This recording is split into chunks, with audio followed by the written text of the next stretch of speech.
Hi, I'm Shao. This video is in response to a comment, quite a long comment made by a viewer named Gary. So Gary, thank you for all the thought you put into this topic of 3D pop and depth perception of photographic images. Gary first describes his efforts to train his eye to observe the appearance of 3D pop in images. Now,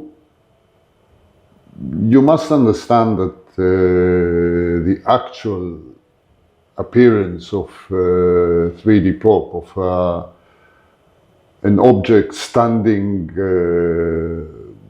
out of the background in a way that is truly 3D-like, is not a very common thing to see.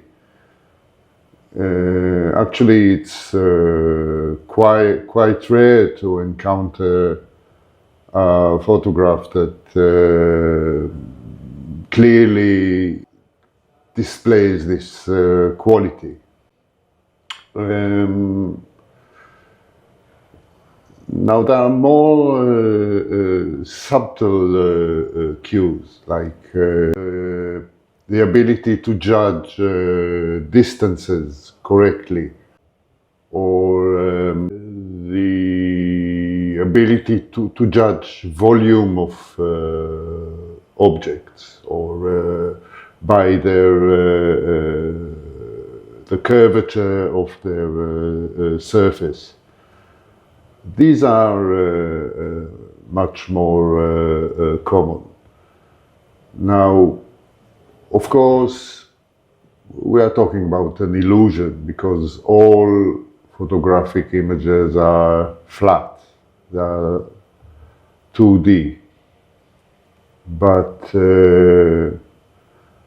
our experience, our daily experience of using our sight to judge the dimensionality of the scene, of the world, can be translated into a two-dimensional photograph.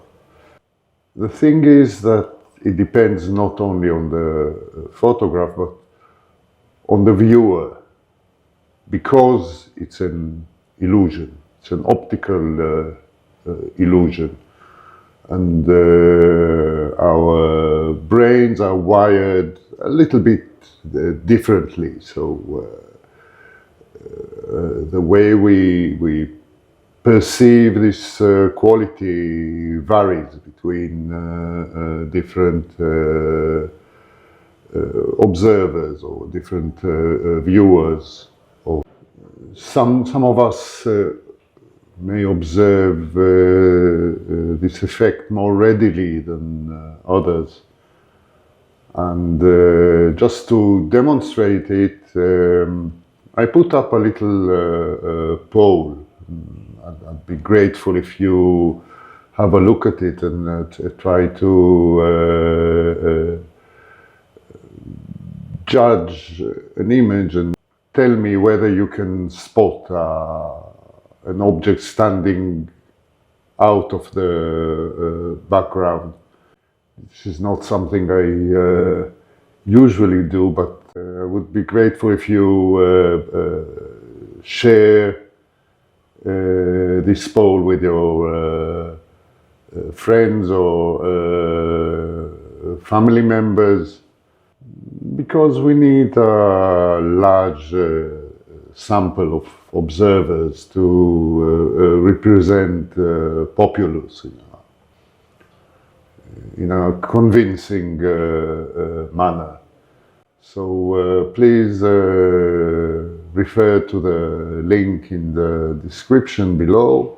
It's a very short poll.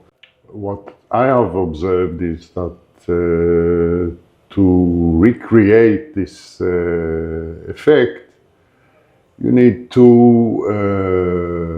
quite simple conditions. The first is using an optic that can convey the dimensionality of the scene, which I made many videos about. The second one is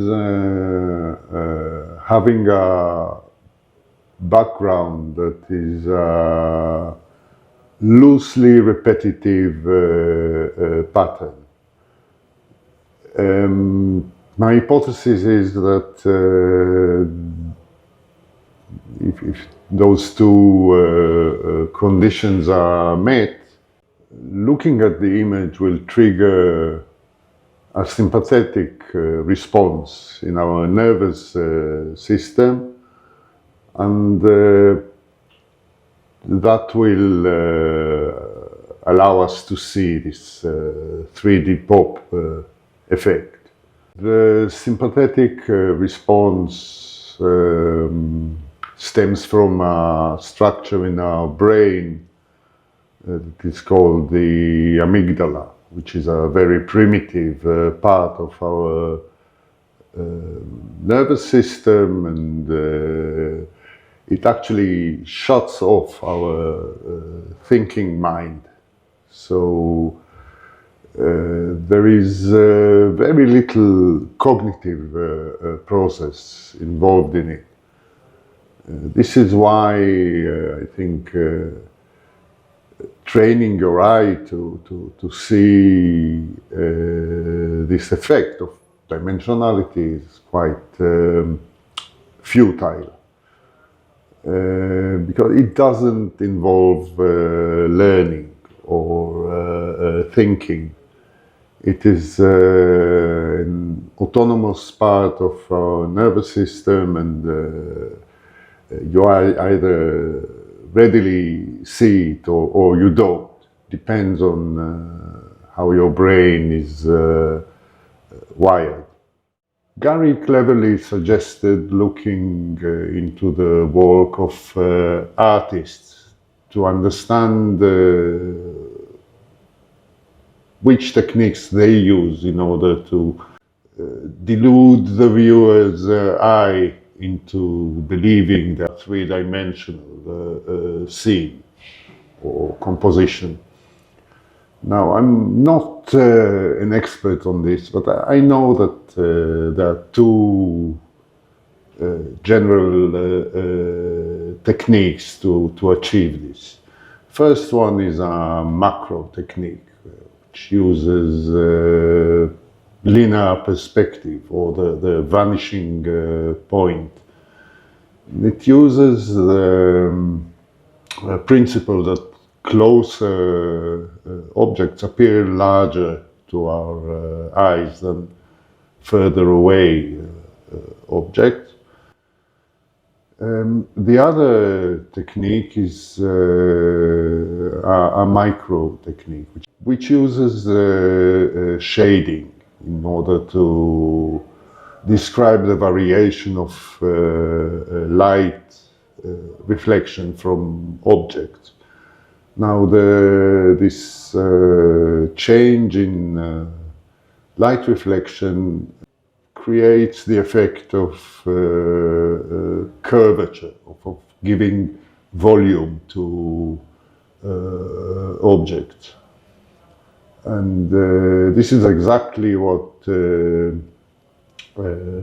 some photographic optics can do in a more convincing or true to life way than other optics. In order to make the curvature of a surface look natural, it has to display the reflectance as a gradient. not as a well-defined series of points, of pixels. To achieve that, you need some blurring. So actually, instead of talking about micro contrast, we could talk about micro gradients or micro gradation. Now, how much gradation do we need in this transition from highlights to shadows? If the gradation is too steep, if the definition is too high, then the surface will look flat. If the gradation is too slow, the contrast is too low, the surface will look flat again. To achieve a naturally looking gradation, the optics must have optical properties similar to the properties of our own eyes. Our eyes disperse light quite readily, which means some of the wavelengths in the light spectrum appear sharp, while other wavelengths appear slightly blurred. The chemistry of the glass used in the lens has an effect on the microgradation of the appearance of surfaces. To make it perhaps more concise, the overall dispersion of the lens has to be similar to the overall dispersion of our eyes. And that will give a true-to-life image. Now, to convince you that you do need gradation for 3D appearance, I used a sphere model. The first sphere is describe what it would look like on a sensor of a digital camera.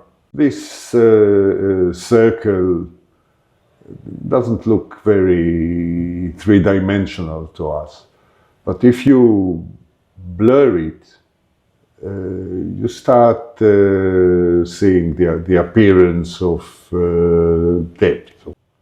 So instead of talking about micro contrast, we might as well talk about micro gradation. Gary also suggested that instead of micro contrast, we look at a term he calls micro hue, which is the difference in hue or in the shades of color between adjacent pixels. But the concept of dividing the color space into individual channels is artificial. We use this division only to help the computers compute. It's not helpful in describing the way we see the world. So Gary Thank you again for those thoughts, and thank you all for watching.